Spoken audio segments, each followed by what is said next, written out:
Okay, so Kotal parry. Obviously it's a parry move. Is there a way for me to be able to demonstrate that?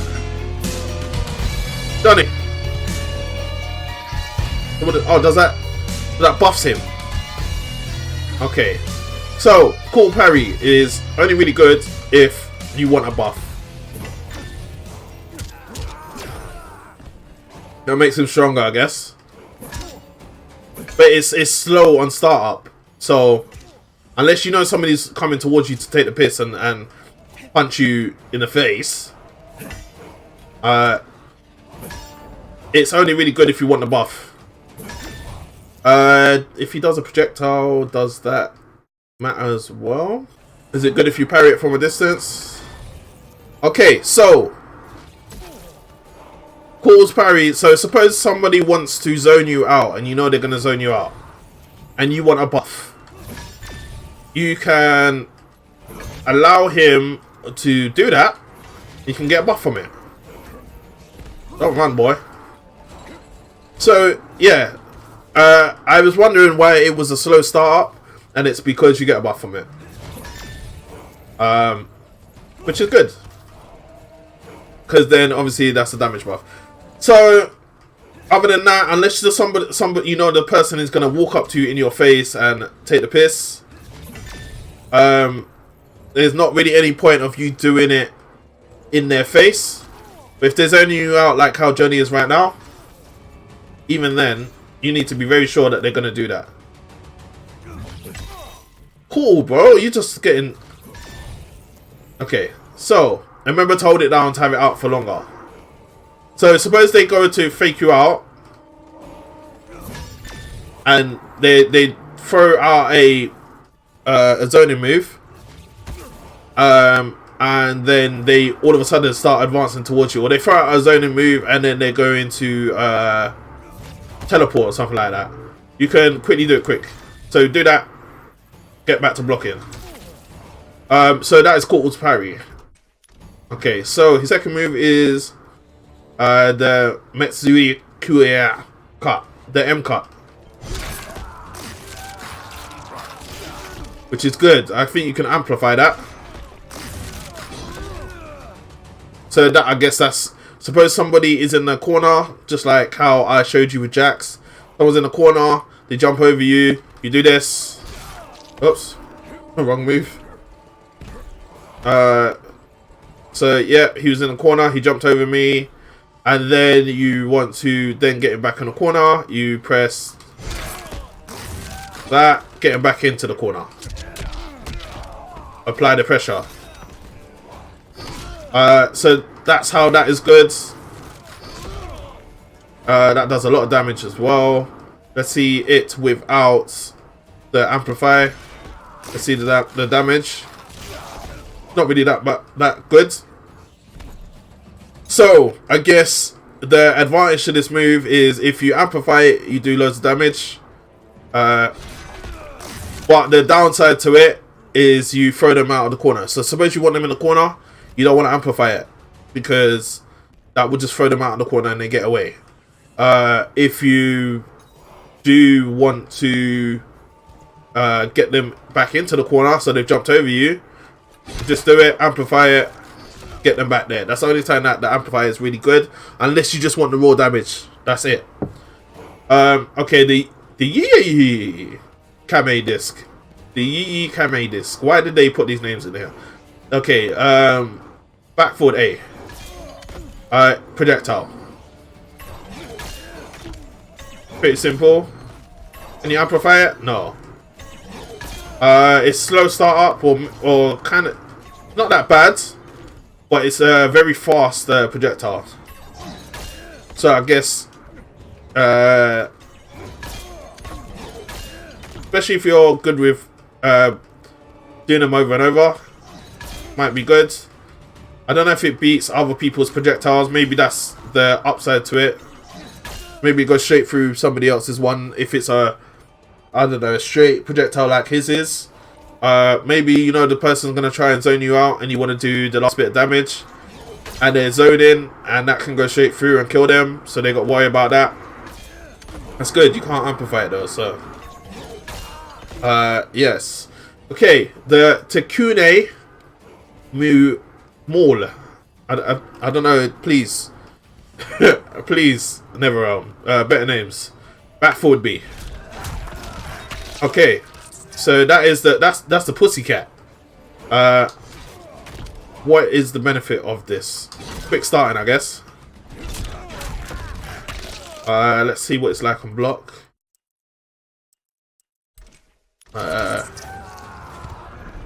Okay. Oh, I amplified it by accident. Wow, he has a. If they block it, your block time after is trash. You might as well just not block. Cause look at this. I think it's like 2 seconds. 1, 2. Wow. So you got to be very sure that that is going to hit. Let's see it amplified. Let's see if that changes that. I didn't even block straight. Sorry. Nope, doesn't change it. Let's see if he's not blocking what the benefit of an amplifier would do. Off. Didn't mean to do that. I'll take it though. Okay.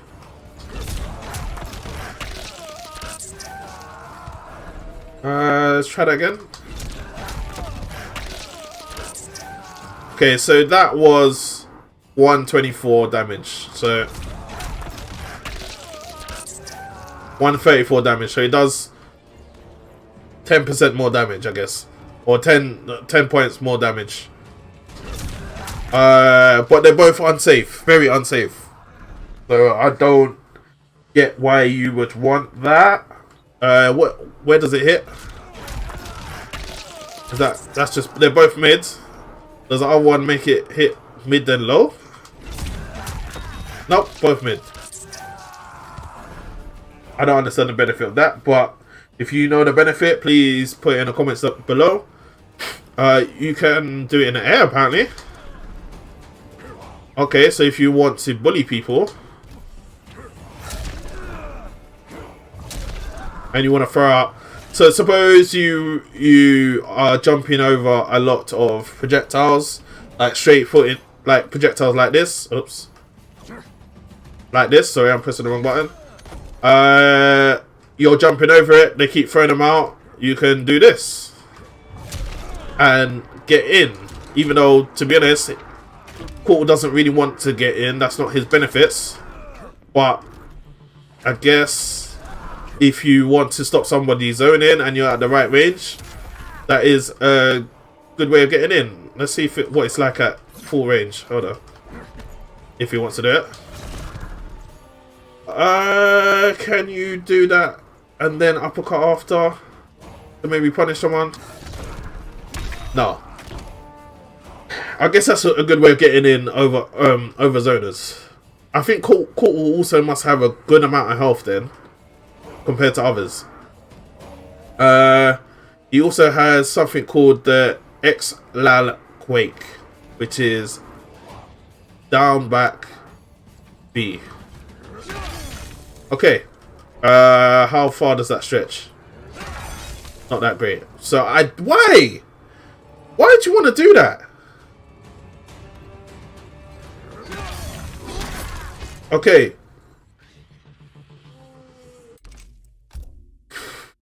I don't know. Maybe because it looks like his other moves, people would think that you're doing another move. So like, same thing we were talking about with spacing in the first video.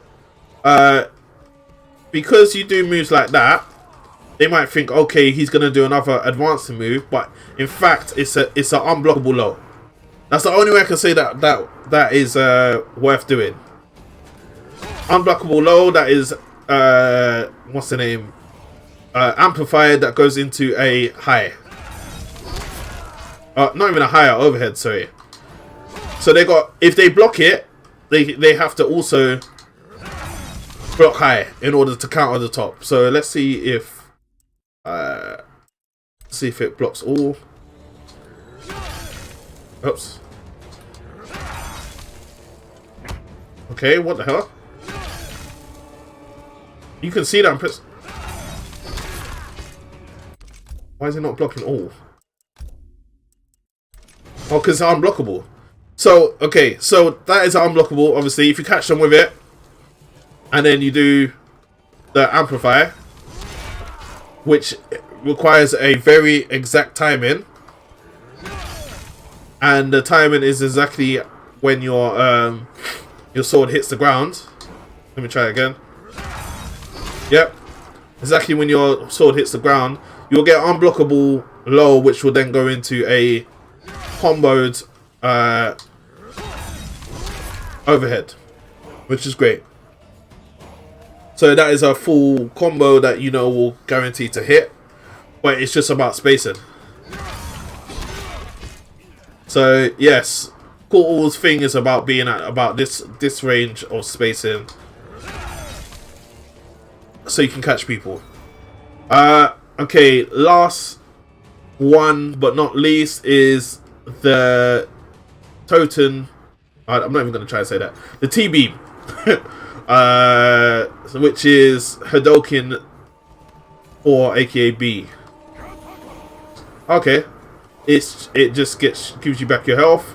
If you push somebody else into it, it takes away their health. I don't know if it gives you back the health.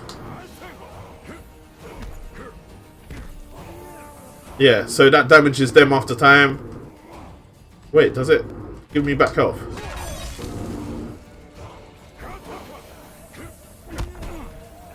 No, it doesn't. So, if we're both in it, wow, it does more damage. Keep doing the wrong one. So, you don't even need to be standing in it. He's not even in it, but he's getting burnt. Or maybe because his hand was in it. Okay, let me do it here. Wrong one. No. So, yeah. And if I'm in it as well, it does more damage. So, okay, suppose you got somebody in the corner. You knock them down or whatever. I'll stop blocking. Okay. Need to stop blocking. Okay, that doesn't even knock him down. Okay.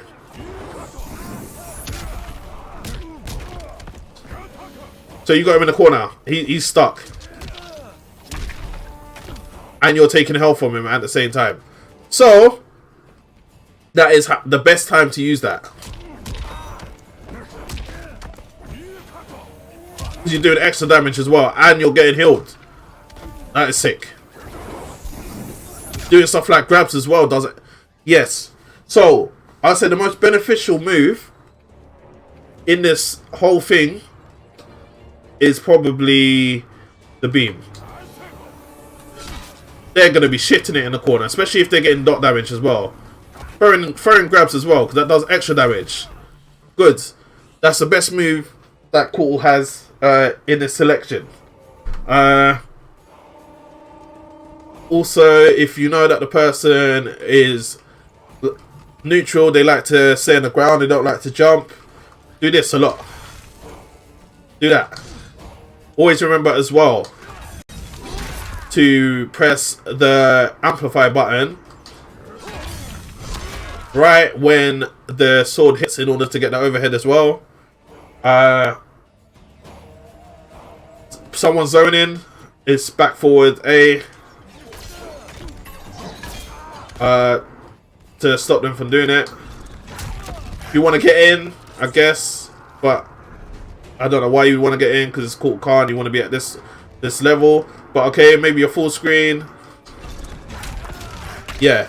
Okay, that is the benefit of that move. Your full screen, you want to get in. Maybe it's armored as well. That's how you get in, by doing that. If they're zoning you out, or they're doing a lot of moves that kind of, like for example, somebody that's really annoying is Noob Cybot. They keep doing moves that take this amount of spread. You can do this in the air to get in.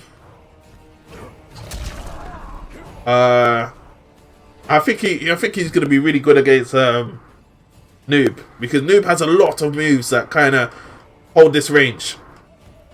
A lot of them. So if you can wait for him to finish and then you do stuff like that, or you know, stuff like that, it's a good way of just destroying new characters.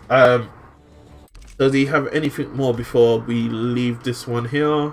So yes, that is Kotal Kahn. As I said, best moves in the corner, you want to use this. Throw some grabs in there.